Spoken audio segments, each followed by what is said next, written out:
R&R gets you ready for tonight's game. The Shootaround. Welcome back to R&R. You're on San Antonio's Sports Star, and you know full well on game days, Carolina Teague appears. It is time for the Shootaround. Let's talk some Spurs. Welcome on, Carolina. How are you today? I'm doing good. I'm excited. Today's a big day. Today's the day of the play-in, the day we've all been waiting for, the day we knew what would happen. Yeah, we've been counting it down and watching, and 2 games back, 3 games back, with 1.5. Like, it gave us something to look forward to, and then now here we are. So let's see what we do with it. Now, be careful of what you asked for, right? Right. Because there was one time recently where the Pelicans really, they power washed their driveway with our foreheads and beat us by 30. That was recently, right? That was in March sometime. That was in March. That was early March. And that was something that, we want to put in the back of our mind and of pretend course. never happened. Yeah, we want to pretend like that never happened. So I'm going to, act like I'm Ray Charles, and I don't see what you're talking about, Rudy J. What was that game? Yeah, I don't remember either. March? I don't remember. We got to put it behind us because the Spurs, they're looking forward to the future. Yep. Know yourself. I was running through the 6 with my walk. Well, it looks like we'll be completely healthy. DeJounte got back in the previous game. It wasn't successful, but he was playing, coming off the most recent illness, non-COVID related, we're told. And of course, no McBuckets, but everybody else on both sides is reasonably healthy. I don't know what to expect with Zion, but for us, we expect the usual suspects starting the game. Right. Mm-hmm. Yeah, we do. It's going to be everybody normal for the San Antonio Spurs with the exception of Dougie McBuckets and Romeo Langford. But the Spurs have played some of their best basketball since the Derek White trade. It's going to be really interesting to see how they play against the Pelicans. I believe throughout the season, the Spurs won the overall record. So the Spurs have the edge against, 2-1 against the Pelicans. And they won 7 of 8 games before last week. So this is still some of the best ball that San Antonio has been playing. And it's going to be really I'm really excited for this game. I have a feeling that the Spurs are going to win. They've already mentally prepared to look forward to the future. Keldon Johnson already said he's packing for 4 days. So I feel like their mentality is they're not going to go home tonight. Look. We can sugarfoot around it all we want. Keldon, DeJounte, if they don't bring their hard hats and pack their lunch, we're coming home and they're going on vacation. So again, and we're also going to need that spark from Lonnie that he's provided off the bench since the Derek White trade. He's been 15 to 20.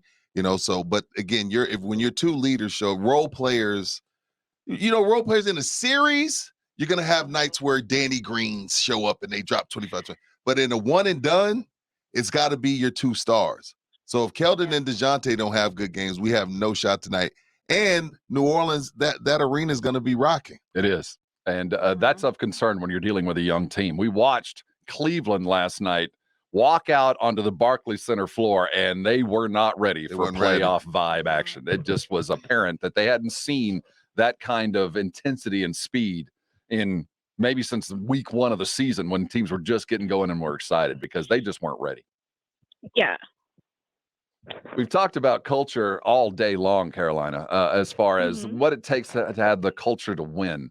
The resident veteran for the Spurs now is Josh Richardson. The team has really changed after he arrived in the trade. He spoke yesterday about what it's like playing for Pop and the culture about winning and what Pop does with his star players. Do we have any Josh Richardson? Yeah, but that's 3 different cuts. You kind of just hodged them all together. Good. I want him talking about how he handles Keldon, how Pop handles Keldon. Yeah. How so? Every time Keldon messes up, Pop is always like riding his shorts, and Keldon can be great. He has all the tools. And I talk to him every now and then. He's like, "Yo, it's always me, man." And I'm like, "Yeah, it is gonna be always you until you stop making these little mistakes." And then you're going to be on to someone else to not do it. So Pop knows what he's doing. And you just got to keep pounding on that rock until it cracks. Josh, they already got you saying pounding the rock? It's on the wall when you walk into the locker room. They already got him saying that. Look, man, and Keldon, when you're 50, Yeah, you'll know. You'll get it. I mean, he'll get it before then, but when you're 50 and you're telling stories, he'll be so thankful for Pop. Again, he's supposed to ride Keldon like, dude, I put you on Team USA. And you came into camp not ready. You got us in the hole a little bit. You took too long to come around. We're in the play-in because you didn't show up until halfway through the season. And you could tell that that's the best way that Keldon learns because as he said it before in the past in post-game seasons, he's like, Keldon's playing horrible. Some people like to learn things the hard way.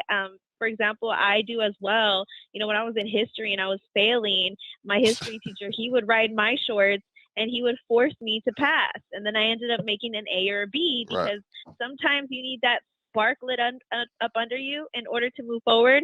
And I think that's the culture. Some people learn differently. And I think Pop fine-tunes his teaching to each player. And that's great. And keep in mind, you got coached by John Calipari. He cusses you out every 2 minutes, right, Rob? Well, yeah.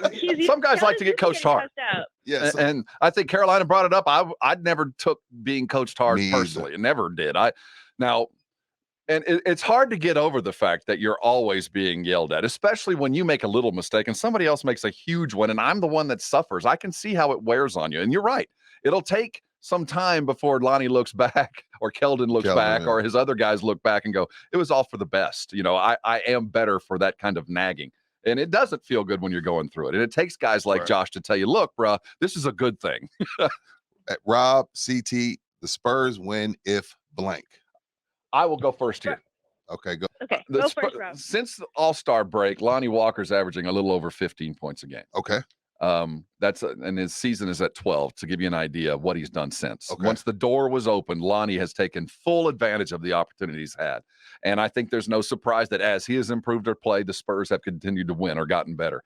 Lonnie needs to have 15 or better and have a Lonnie game. And if he does not, they don't win. I will say that knowing that Keldon and DeJounte, I'm expecting them to have their thing. But to really kick them over the top, it has to be Lonnie tonight, I think. CT, Spurs win if blank. Spurs win if the Spurs stop playing small ball. With the game that they got blown out against the Pelicans, they were playing small ball most of the time. The game afterwards, they ended up winning, and it was because they kept two bigs on the floor the entire time, the entire 48 minutes. In order for the Spurs to win, they need to at least keep two bigs on the floor the entire time. Zach Collins. You want two? Jakob Poeltl. That's what worked for them the last time. Okay. That's what worked for them for 48 minutes. So that's because that's what the Pelicans play. They play their big players at least two for 48 minutes. And they went with that same exact game plan, mirrored that strategy, and they ended up winning. So I feel like two bigs need to be on the floor.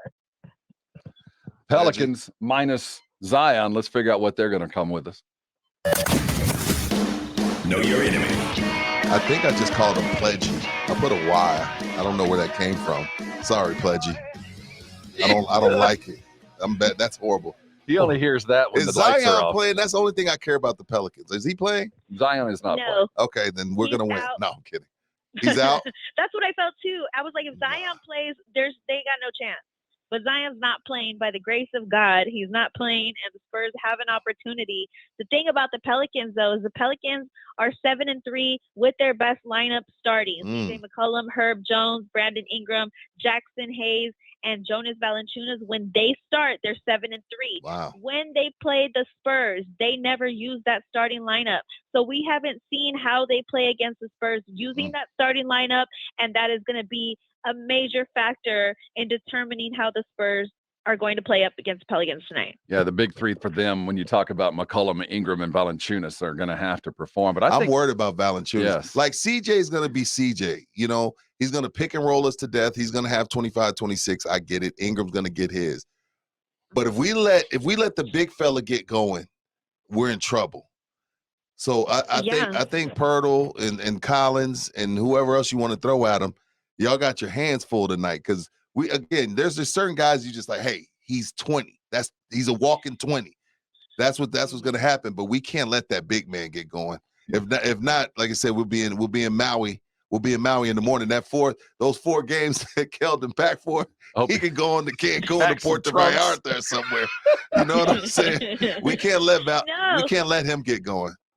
Yeah, and also, too, I'm glad you mentioned Jonas Valanciunas, because that position right there, Jakob Poeltl versus Jonas, is going to be possibly the most consequential battle up against the Spurs if he gets going. He recorded 23 points, 23 rebounds, and 3 blocks against San Antonio last play-in. See, in the last play-in. We're losing. Season. We're losing if he has that. You think of the matchups. You put Pirtle on Valanciunas. Who do you put on Jackson Hayes? Is it a lot of Collins? Are you going to go a little bit smaller on Hayes? How are you going to handle that? I would go big or go home. It's now or never. And I think big is what's working for them against the Pelicans. Go big, go home. Are you putting Keldon on him? I don't know. Doesn't Keldon have to guard Ingram? Well, that's what I'm saying. I mean, they're a matchup nightmare. That's the way this team was put together. Well, maybe Pop's going to have to adjust his starting lineup. Maybe we see Zach. Because I think that might be the answer that Carolina's looking for. Going big or going home will involve a lot of Zach Collins. It's interesting with both bigs on the floor, CT, because you may not have a choice because Hayes is one of those people that Rob love. He's one of those bouncy bigs that pick and roll and lob you to death. So we're going to have something to combat that. And Pirtle could get in foul trouble easily. And if that starts to happen and Valanciunas gets that 12-foot jump shot going, and the other reason you might have to is because another thing Rob talked about, CT, is him being able to bring Pirtle away from the basket, his ability to do that. Now we have nothing to protect the rim for CJ and Brandon. Well, yeah, and that's another thing, too, is that he is huge at getting New Orleans second chance opportunities.